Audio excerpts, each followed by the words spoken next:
merupakan sebuah kebutuhan fitrah manusia.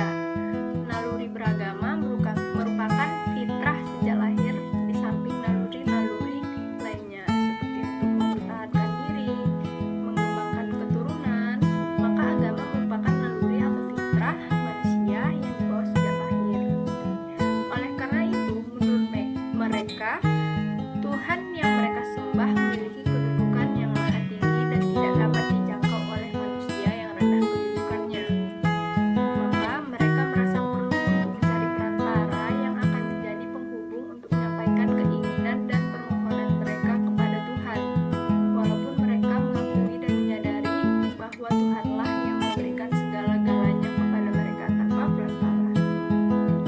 Sebaliknya, ajaran ketuhanan yang Maha Esa dalam Islam dibawa oleh Rasulullah SAW yang mengajarkan bahwa Allah, Tuhan pencipta alam semesta, adalah suatu zat esa yang mutlak dengan segala sifat kesempurnaannya. Ia disembah tanpa perantara.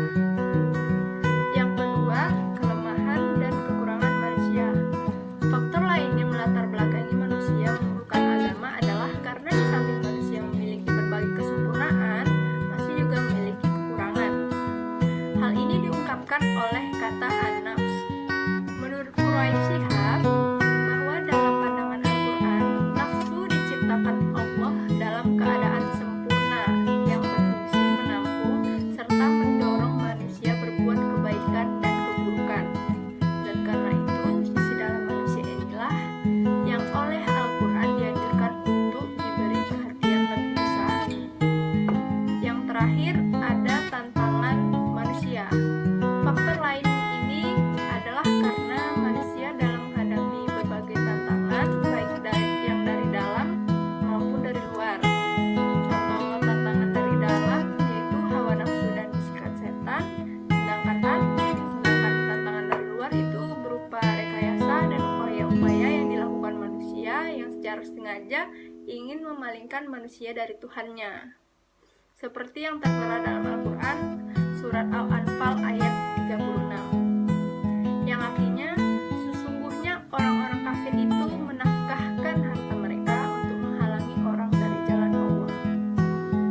Jadi, untuk itu, upaya mengatasi dan membentengi manusia adalah dengan mengajar mereka agar taat menjalankan agama.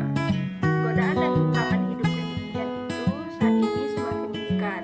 Jadi, upaya mengagamakan masyarakat menjadi sangat penting. Unsur-unsur agama. Yang pertama ada manusia. Manusia merupakan makhluk yang memiliki akal budi dan dapat berpikir dan berusaha dalam memenuhi kebutuhan hidupnya. Dalam hal ini, manusia adalah umat atau penganut suatu agama yang berpikir dan percaya bahwa ada sesuatu di luar dirinya yang memiliki kuasa dan kekuatan yang tidak bisa dijelaskan dengan hukum. Yang kedua, ada penghambaan. Dalam konteks agama, penghambaan bukan berarti perbudakan, tapi lebih kepada adanya kebutuhan manusia akan kedudukannya di hadapan Sang Pencipta. Dalam hal ini, penghambaan manusia kepada Tuhan akan melibatkan banyak hal seperti simbol agama, praktik agama, serta pengalaman keagamaan manusia itu sendiri. Yang ketiga, ada Tuhan. Pada dasarnya tidak ada kesepakatan bersama mengenai konsep ketuhanan, sehingga ada banyak konsep ketuhanan seperti teisme, deisme, panteisme, dan lain-lain. Namun, secara umum, Tuhan dipahami sebagai Roh Maha Kuasa, asas dari suatu kepercayaan. Dalam ajaran teisme, Tuhan adalah pencipta sekaligus pengatur segala kejadian di alam semesta. Jenis agama yang ada di dunia. Yang pertama ada agama alam. Agama alam adalah agama yang lahir dari pemikiran dan perkembangan manusia yang dipelopori oleh seorang pendiri yang mengerjakan dan memperkenalkan agama tersebut seperti Mesir kuno, Eropa kuno, dan Persia. Yang kedua ada agama samawi. Agama samawi adalah agama yang turun dari langit seperti Majusi, Yahudi, Nasrani, dan Islam. Yang ketiga adalah agama ardi. Agama ardi adalah agama yang diciptakan oleh manusia seperti Buddha, Hindu, dan Konghucu.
nilai-nilai tersebut seakan terus berkembang biak dan